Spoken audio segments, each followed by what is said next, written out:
নমস্কার। উপস্থিত সকলকে কোচবিহার অনাথ সৃষ্টির পক্ষ থেকে রইল বিনম্র শ্রদ্ধা।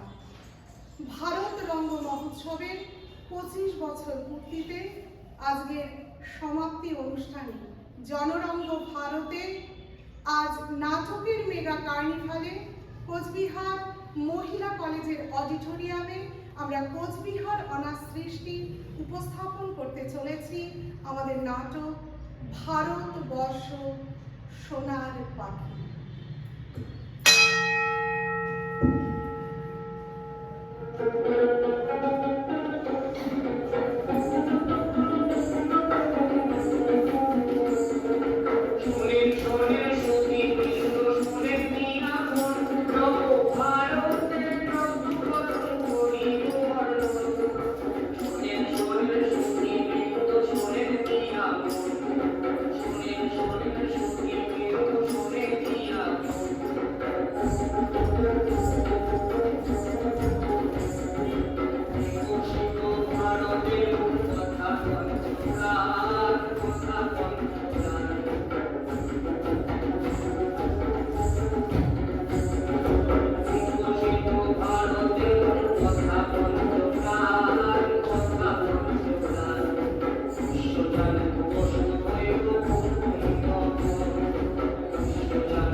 আসুন আজ আমরা নাটকের মাধ্যমে এই বার্তা ছড়িয়ে দিই সকলের কাছে।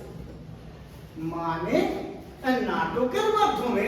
হ্যাঁ হ্যাঁ, নাটকের মাধ্যমে। কারণ নাটক হলো সেই জাদু যা মানুষকে খোলে জ্ঞান চক্ষু, মানুষকে করে তোলে সচেতন। বসুধৈব কুটুম্বকম। সারা পৃথিবী একটাই পরিবার। The whole world is a family. এই খারাপ আমার একটা প্রশ্ন আছে। আপনার আবার কি প্রশ্ন বলুন? আমি তো শুনছিলাম ওই নাটক নাকি বিদেশ থেকে আমাদের দেশে আসছে। না না, আপনি একদম ভুল জানেন। নাটকের জয়যাত্রা শুরু হয়েছিল আমাদের ভারতবর্ষ থেকে। আরে সে অনেক বছর আগের কথা, যখন পৃথিবীর অনেক স্থানের মানুষ হয়তো গুহাবাসী ছিল, তখন থেকেই ভারতে শুরু হয়েছিল নাট্যচর্চা। আর শুধু নাট্যচর্চা নয়, ঠিক সেই সময় লেখা হয়েছিল ভারতের প্রথম নাট্যশাস্ত্র পঞ্চবেদ।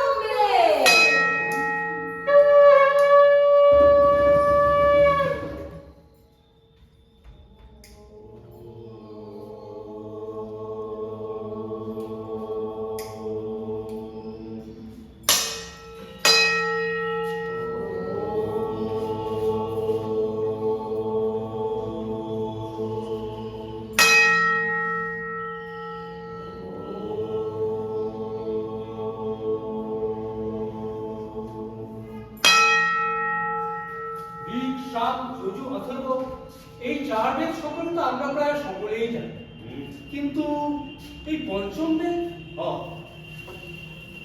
হ্যাঁ, এই পঞ্চম বেদের কথা তো আমরা কখনো শুনিনি, কিন্তু সমস্ত দেশবাসীর তো এসব জানা দরকার।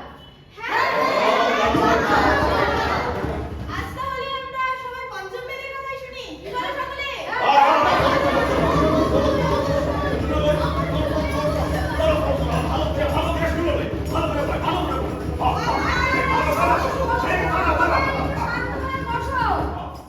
আজ শোনাবো তোমাদের পঞ্চম বেদের কাহিনী। শোনো তবে, ঋক, সাম, যজু, অথর্ব, এই 4 বেদের কথা তো আমরা কম বেশি সকলেই জানি। আর আমরা এও জানি যে আমাদের পূর্বপুরুষেরা কিন্তু এই 4 বেদ থেকেই গণিত, বিজ্ঞান, চিকিৎসা এবং জ্যোতির্বিজ্ঞান সম্পর্কে জ্ঞান লাভ করেছিল। আর আর আর্যভট্টের নাম তোমরা নিশ্চয়ই শুনেছো। তিনিই কিন্তু প্রথম সারা বিশ্বকে শূন্য চিনিয়েছিলেন। আর সেই অত যুগ আগে আমাদের পূর্বপুরুষেরা কিন্তু ঠিক বুঝেছিলেন যে জ্ঞানের সাথে সাথে এই সংস্কৃতি চর্চারও প্রয়োজন। আর এই সংস্কৃতির বিভিন্ন কলা নিয়েই লেখা হয়েছিল নাট্যশাস্ত্র। কিন্তু বন্ধু, কে লিখেছিলেন এই নাট্যশাস্ত্র? শ্রদ্ধেয় ভরতমুনি। হ্যাঁ, ভরতমুনি লিখেছিলেন নাট্যশাস্ত্র। আর সেই সময় কিন্তু আমাদের দেশে শিক্ষিত মানুষের লোকের অভাব ছিল না। আরে বন্ধু, সে কারণেই বিক্রমশিলা, নালন্দা, তক্ষশিলা এমন বিশ্ববিদ্যালয় স্থাপিত হয়েছিল আমাদের দেশে। কিন্তু আমরা শুনেছিলাম সেই সময় সারা পৃথিবী থেকে বহু ছাত্রছাত্রী আমাদের দেশে পড়াশোনা করতে আসতো। অতক্ষণে আমি বুঝতে পারছি যে এই কারণে ওই সেই সময় আমাদের দেশে সোনার বাকি হইতো। তখন বলা হতো, তাহলে আমাদের দেশের এই ঐতিহ্য আমরা হারালাম কি কবে থেকে? সে অনেক বছর আগেরকার কথা, বুঝলে? আচ্ছা, কিন্তু কেন ঘটলো এই পতন? কি কারণে আমাদের ভারতবর্ষ তার সোনার পাখি নামটিকে হারালো? ঠিক কথা। ঐক্যের অভাবে। কি হবে? ঐক্যের অভাবে? আমরা সবাই দেশমাতৃকার সন্তান, তবু ঐক্যের অভাব? কেন এমনটা ঘটলো? অলসতার কারণে, অহংবোধের কারণে, পাপ আর আসক্তিতে নিমগ্ন হওয়ার কারণে, বৈষম্য, নিপীড়ন, অস্পৃশ্যতার কারণে, একে অপরের সাথে লড়াই করবার কারণে। আচ্ছা, আমরা কি এসব দূর করতে পারি না? পারি, নিশ্চয়ই দূর করতে পারি। তার আগে আমাদের সকলকে ঐক্যবদ্ধ হতে হবে। মনে রাখতে হবে, ব্যক্তি শক্তিশালী হলে পরিবার শক্তিশালী হয়, পরিবার শক্তিশালী হলে সমাজ শক্তিশালী হয়, সমাজ শক্তিশালী হলে রাষ্ট্র শক্তিশালী হয়, আর রাষ্ট্র শক্তিশালী হলে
আবিষ্কার করে প্রতিষেধক, যা দিয়ে বহু মানুষের জীবন বাঁচে এবং বিনামূল্যে ছড়িয়ে দেওয়া হয় সারা পৃথিবীতে, যাতে উপকৃত হয় সারা পৃথিবীর বহু মানুষ।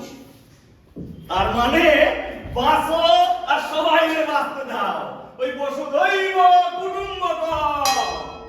ঠিক এই সময় সারা পৃথিবী যখন একে অপরের সাথে লড়াই করতে ব্যস্ত, আর ঠিক সেই সময়ই আমাদের রাষ্ট্রীয় নাট্য বিদ্যালয় ভারত রঙ্গ মহোৎসবের মাধ্যমে সারা পৃথিবীর মানুষকে করে নিয়েছে আপন, করে নিয়েছে আলিঙ্গন। আদান প্রদান করছে জ্ঞান এবং সংস্কৃতির। আর এভাবেই যদি চলতে থাকে, ভারতবর্ষ আবার সোনার পাখি হয়ে উঠবে। আচ্ছা, ভারতবর্ষকে আবার সোনার পাখি করে গড়ে তুলতে নাট্যকর্মীদের কি ভূমিকা থাকতে পারে? নিশ্চয়ই থাকতে পারে। নাট্যকর্মীদের ভূমিকা তো অপরিসীম, কেননা নাটক হলো মানুষকে বার্তা পৌঁছে দেওয়ার এক শক্তিশালী মাধ্যম। আর সেই মাধ্যমে, সেই নাটকের মাধ্যমেই আমরা আমাদের বার্তা ছড়িয়ে দেব বিশ্ববাসীর কাছে। আসুন আজ তবে আমরা শপথ গ্রহণ করি।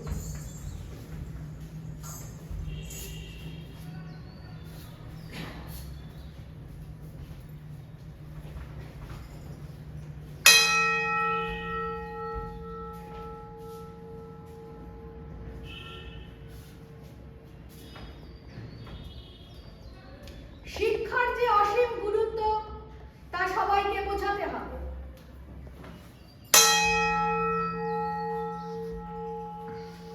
নারীদের সুরক্ষার বিষয়ে জোর দিতে হবে।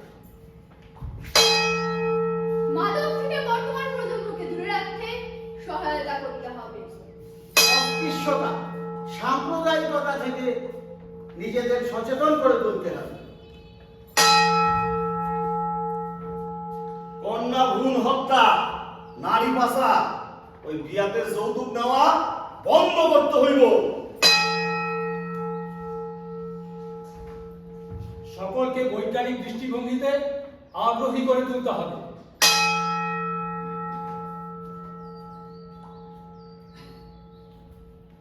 সার্থক করে তুলতে হবে উপনিষদের সেই বাণী, বসুধৈব কুটুম্বকম।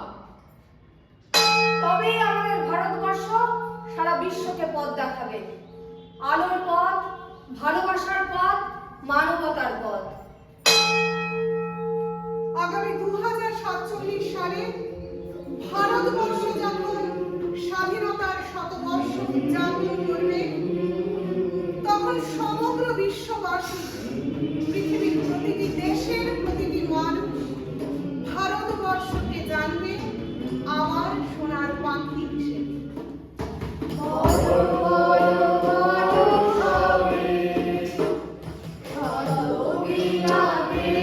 ভারত